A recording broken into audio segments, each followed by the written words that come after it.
ইমাম বুখারী যখন 11 বছর বয়স তখন তিনি এক মুহাদ্দিসের কাছে হাদিস শিখতে গেছেন। 11 বছর তো পিছনে বসে আছেন, তো মুহাদ্দিস সাহেব হাদিস পড়াইতেছে। কি পড়াইতেছে? সুফিয়ান আন জুবায়ের আন ইব্রাহিম। অর্থাৎ আমি যেমন আপনাদেরকে রাসূল সাল্লাল্লাহু আলাইহি ওয়াসাল্লামের সিলসিলা বর্ণনা করলাম যে আমি এই হাদিসের বুখারী শরীফের শেষ হাদিসের আমি নবীর কয় নম্বর ছাত্র, আপনারা কয় নাম্বার? তো নিয়ম হলো যিনি হাদিস পড়াবে তিনি বলে দিবে আমি নবীর কত নম্বর ছাত্র এবং কোন হাদিস কে কে বর্ণনা করেছে এটা বলে দিবে। তো একজন মুহাদ্দিস বলতেছে যে সুফিয়ান বর্ণনা করেছে আবি জুবায়ের থেকে আর আবু জুবায়ের বর্ণনা করেছে ইব্রাহিম থেকে। তখন ইমাম বুখারী পিছনে বসেছিল, 11 বছর বয়স, বলতেছে হুজুর আপনার হুজুরদের সিলসিলা বর্ণনা করতে ভুল হচ্ছে। এখন ওস্তাদে বলতেছে এই কে রে তুমি? বলতেছে আমি মুহাম্মদ। আগের যুগের মুহাদ্দিসদের কাছে পিছনে লাইব্রেরি থাকতো।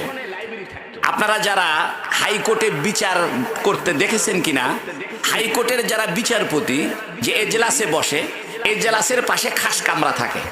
এই খাস কামরার ভিতরে বিভিন্ন আইনের বই খাতা থাকে। বিচার করতে করতে যদি কোনো আইনের ধারা নিয়ে সন্দেহ দেখা দেয় তখন জজ সাহেব খাস কামরায় গিয়া ওই আইনের বই খুলে দেখে যে ঠিক আছে কিনা।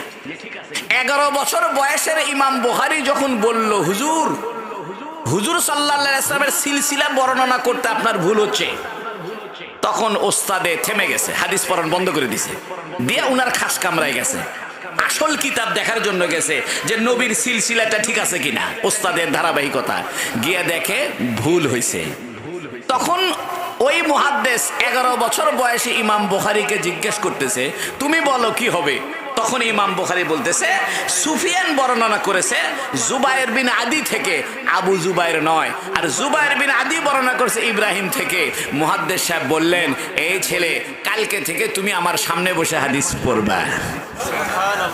এখান থেকে একটা জিনিস শিখেন, আমাদের জমানায় যদি ছাত্ররা আমাদের ভুল ধরে আমরা রাগ হয়ে যাব,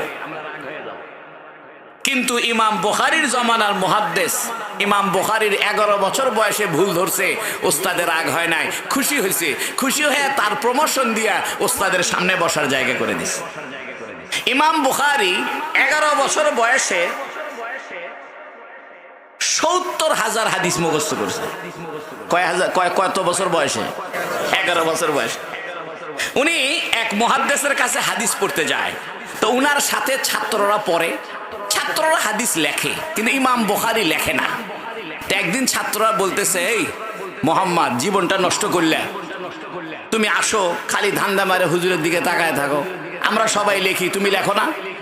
তো ইমাম বুখারী বলতেছে তোমরা কয় হাজার হাদিস লেখছো? কয় আমরা 15,000 হাদিস লেখছি। ইমাম বুখারী বলতেছে তোমরা বসো, যতগুলো হাদিস তোমরা 15,000 লেখছো উনি এক বসায় 15,000 হাদিস শোনায় দিছে। মারাত্মক স্মরণ শক্তি ছিল ইমাম বুখারী, এত জহিন ছিল, এত ব্রেন ছিল। সমস্ত ছাত্ররা বলতেছে কিরি তোমার বয়স 11, আমরা সবাই হাদিস লেখি, কষ্ট করে লিখতে লিখতে 15,000 লিখলাম, আর তুমি দেখি কোনো কিছু লেখো না, খালি উস্তাদের চেহারার দিকে তাকায় থেকে মনোযোগ দিয়ে শোনো। ইমাম বুখারী এক বৈঠকে 15,000 হাদিস শোনায় দিচ্ছে। উনার যে মুখস্থ ক্ষমতা। আর একটা ঘটনা শোনাই, আপনাদের কষ্ট হচ্ছে। ইমাম বুখারী যখন বড় আলেম হয়ে গেছে উনি বাগদাদে গেছেন একদিন। তো মানুষের একটা স্বভাব হলো কারো যদি সম্মান বৃদ্ধি হয়, কারো যদি যোগ্যতা প্রমাণিত হয় তো মানুষ হিংসা করে, বিশেষ করে তার সহপাঠীরা, সমসাময়িক লোকেরা হিংসা করে। তো ইমাম বুখারী যখন ইমাম বুখারী হয়ে গেছে, বড় আলেম হয়ে গেছে, তো বাগদাদের আলেমরা উনার হিংসায় জ্বলে পুড়ে মরে। তো বাগদাদের 10 জন আলেম এরা যুক্তি পরামর্শ করছে যে এইবার ইমাম বুখারীকে আটকায় দিব।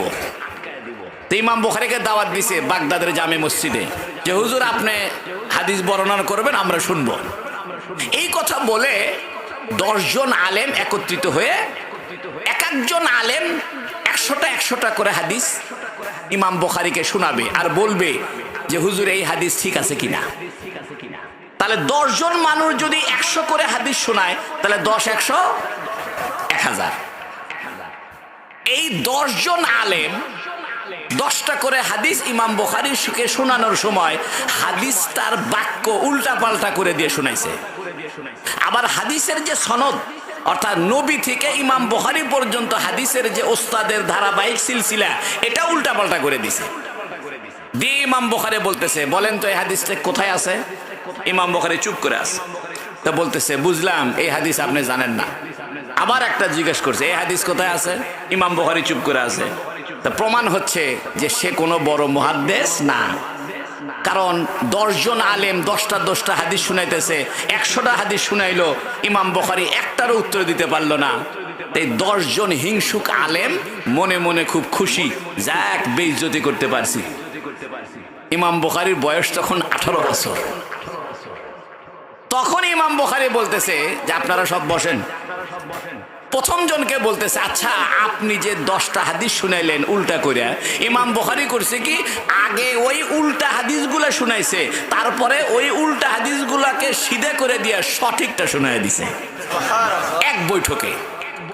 অর্থাৎ এক বৈঠকে 1000 হাদিস উনি শুনছেন, 1000 হাদিস ভুল শুনছেন, ওই ভুলটাকে প্রথমে ভুল করে উপস্থাপন করছেন, তারপরে এই 1000 হাদিস শুদ্ধ করে আবার শুনাইছেন।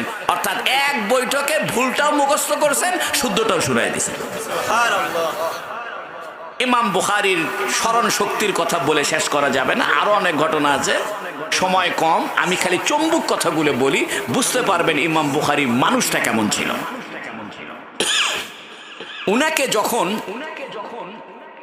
বোখারা থেকে যাচ্ছে মদিনা শরীফে, তো উনার আম্মা উনাকে 10,000 টাকা দিছে।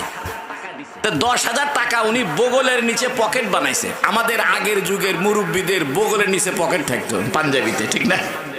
উনি বগলের নিচে পকেটে 10,000 টাকা নিয়ে জাহাজে উঠছে, এই উজবেকিস্তান থেকে ভারত সাগর হয়ে আরব সাগরে যাচ্ছে।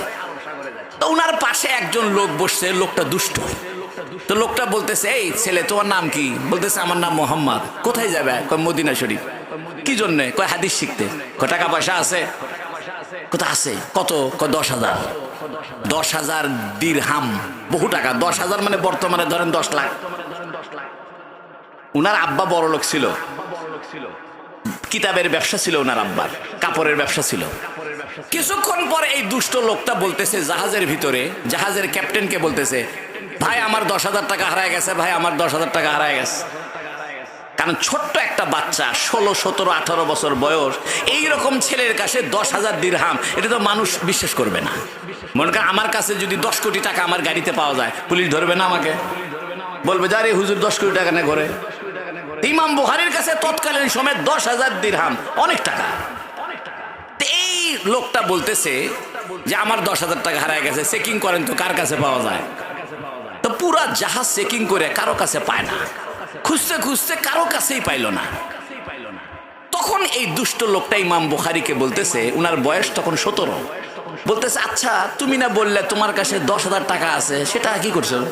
কয় এটা পানিতে ফালাই দিছি। সুবহানাল্লাহ। কয় পানিতে ফালাই দিছেন কেন? কয় হ্যাঁ আমি একটা মাদ্রাসার ছাত্র, আমি একটা হাদিসের ছাত্র, আমার কাছে 10,000 টাকা যদি পায় সবাই বলবে আপনার টাকা আমি চুরি করছি, আমাকে যেন কেউ চোর বলতে না পারে, এই জন্য আমি 10,000 টাকা পানিতে ফালাই দিছি।